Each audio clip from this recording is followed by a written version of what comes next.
with He Said. She Said. Again, I'm Michael. And I'm Jamie. Hello, Jamie. It's been such a while since we last talked. Okay, so last time we talked, if I'm not mistaken, I said I wanted to talk a little bit about the difference between alone and lonely, you know. And someone explained that to me one time where they said, I am without a partner, so I'm alone, but I'm not lonely. And I asked, I said, well, do you ever miss having a partner? And they said, well, yeah, there are times when I am lonely. I am alone and I am lonely. But normally I'm alone, but I'm not lonely. I do things, I go places, I'm comfortable in my own skin and things like that. So for those people, those of all of us who have had a relationship, been in a relationship, and then that relationship ended, and we were alone, do you think, and I wonder if they think the same thing, so you people who are listening, ask yourself the same question.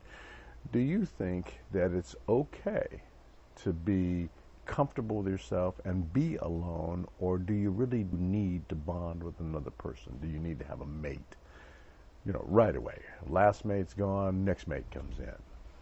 No, I mean, I think it's good to have some downtime as far as like bonding with somebody else. Mm-hmm. But I don't think you have to be like lonely. You know, there could be placeholders in between. It doesn't have to be, you know, a commitment or really serious. And I think it's good to kind of explore and not, you know, interact with the opposite sex and not it be a super commitment. But I know for me, and I was thinking about that, like I live alone and on a day-to-day basis. That was a really big adjustment for me, is going home by myself. And so I tended to socialize more because I wasn't looking forward to being home alone. Right. And I was lonely, and I still am some days. But, you know, when you do have, like, when I am out on a date or with somebody spending time, like, I like that because even for that short period of time, I don't feel that way anymore. And even though it's not, you know, a relationship, I feel like it helps you kind of get through to the next day. I couldn't imagine just closing myself off and saying, oh, just have zero interactions. Like, I don't know, like I said before, some people have suggested that to me, but I just feel like that's worse because I don't want to be stuck thinking about, oh, I'm by myself, I have nobody. And yeah, exactly. So that's kind of depressing, especially if you get used to something. I know that my mother, her husband passed away, and you know, she's older, and it's harder for her as an older woman, and this is something I want to get into, and we get into it on Birds and Bees on GBAT TV. That when a person is older, it's tougher for them to not be alone because they don't find as many people to socialize with. Yeah. They don't hang out with as many people. I have several female friends who are in their 60s, 70s, and they find themselves alone, and a couple of them, or find themselves lonely. They're always alone because they're single, but they find themselves lonely because they have a hard time finding someone anywhere near their intellectual level, their maturity level, their developmental level that they can hang around with, because I guess that people don't hang around when you get older. Yeah. You guys in your 30s, your girlfriends call you up and they say, hey, let's go clubbing, or let's go this, let's go that. Well, older people don't do that, usually. Right. You know, so it's harder for them to find a momentary replacement for that aloneness that gets them into feeling lonely. So do you think that it is a sad position to be in when you find yourself being lonely? Does that mean that you're needy, or, you know, is that a thing that guys don't say? Guys don't say I'm lonely, but women say I'm lonely. I mean, you know what I mean? I don't know. I feel like maybe a guy, I think they could feel lonely, but maybe it's like a sign of weakness to express that. Yeah, that's what I'm getting to.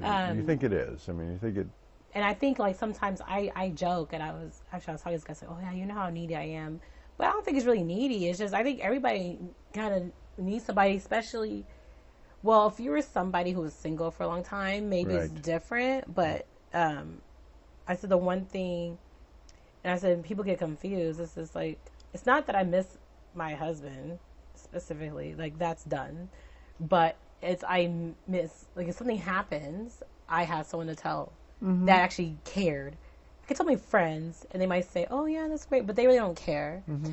And so it's nice that like I miss just having someone to go home to and tell about my day, even if he wasn't halfway listening sometimes. But Yeah, you yeah. know, at least You can still be hopeful. at least feels like okay, like it was a part of my routine, and just like little things, like just I had a routine, and the routine has been disrupted, and even for me, it's I went from living at home to living with him, so I never lived by myself ever in my life, like. And even when growing up, my dad retired young. My mom was a homemaker, so someone was always in my house.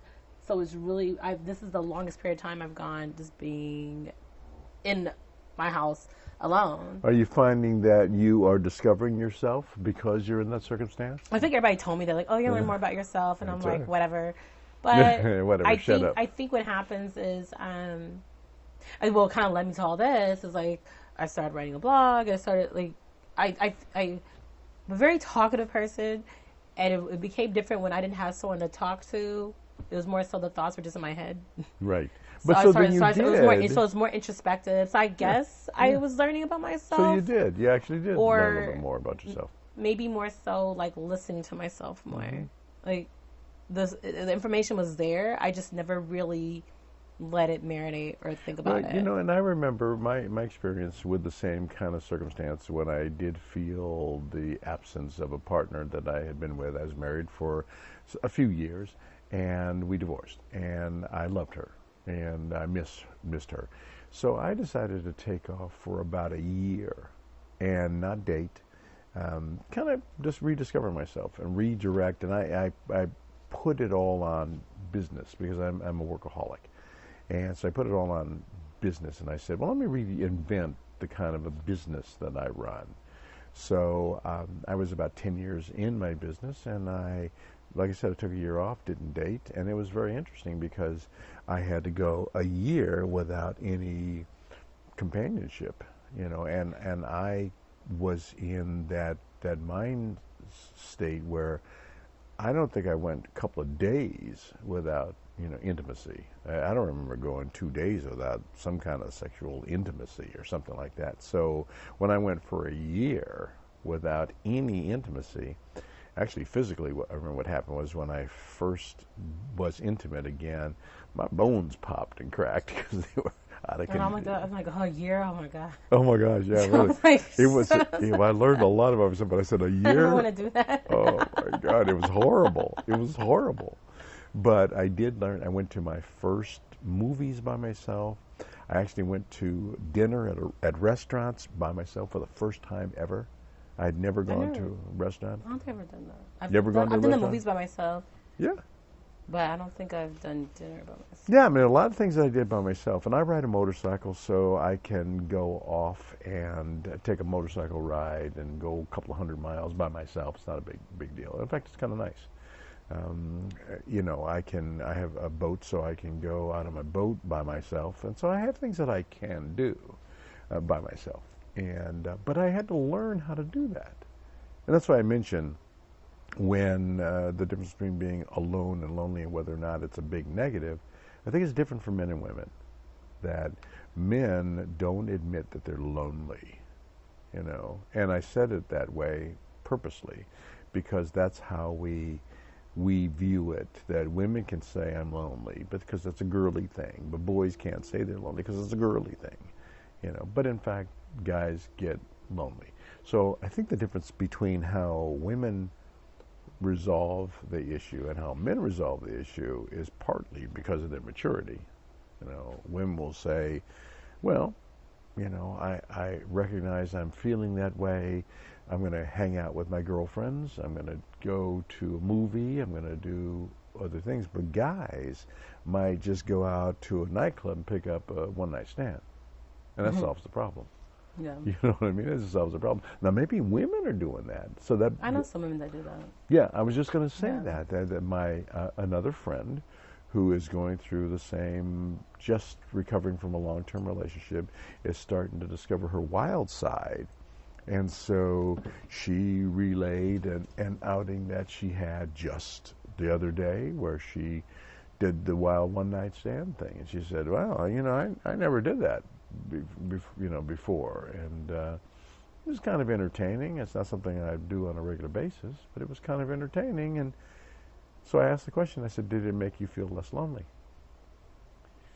She thought a minute, and she said, well, not really. But but the question that it brings up, or the answer that I'm looking for, is when you do that, when you satisfy the I'm lonely thing by companionship, just that one night companionship, or the physicality, is it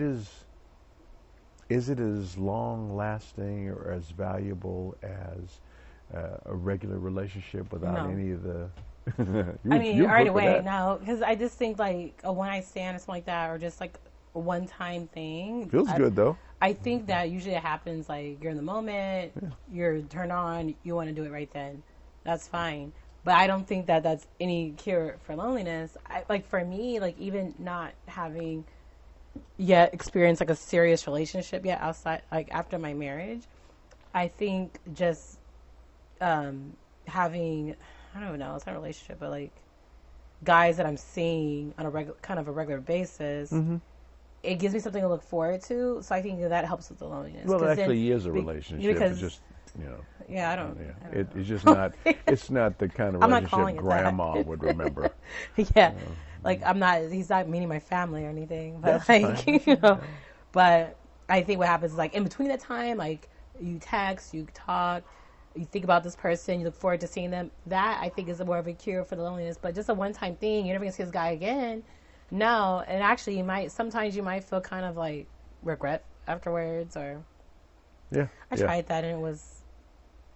So, It was bad. It wasn't bad, but I just was like, I could have did without it. I wouldn't do that again. Yeah, but regrets are not really the worst thing to have happen. You do things, No, you you move regret on, them as just long as know they're that. not terminal. I think a lot of people, because I have friends who've never done that, and they're like, oh, they're curious. So I think it's one of those like bucket list items. That's exactly what she said. But it's overrated. Like I don't understand people who do. Like I know some women who, that is their regular source. Is usually when I stand. And there might be something else going on in their life where they're afraid of commitment or whatever, and that's why they're doing that. But I think if you're someone who wants a traditional relationship at some point, I don't think that's something that's very satisfying. Yeah, and I think that's the issue. It's a bucket list thing. She scratched it off her bucket list, and she said that. She says, well, that's something I can scratch off my bucket list, end of quote. But at that time, she was not looking for a permanent relationship. Yeah. And I think she's really trying to catch up and maybe discover herself and find more things about herself that she didn't know. So she's finding those out and then checking them off her list. Yeah. And so I suspect that people do that on a regular basis. That is why a lot of people now so commonly have have arrangements and friends with benefits, because they're not prepared. Like I know myself, I'm not prepared or ready, I feel, to be in a full out commitment, because there's things I want to work on for myself. But I also don't necessarily, like I want to have companionship. I want to have someone to like, oh, I want to go do this with you, but I don't want a commitment. So I think there is a medium. Like you don't have to be my boyfriend or whatever for us to enjoy each other's company. And I think like that's a good solution for the loneliness. But obviously, it's not a replacement for It's not a permanent replacement. Your marriage is that's a much deeper bond. I still have a relationship with my ex-husband. Like we're really good friends. We talk the day But on the phone for 2 hours. Do you have an intimate relationship with him? No. And the funny thing is that with my ex-wife, she was my best friend.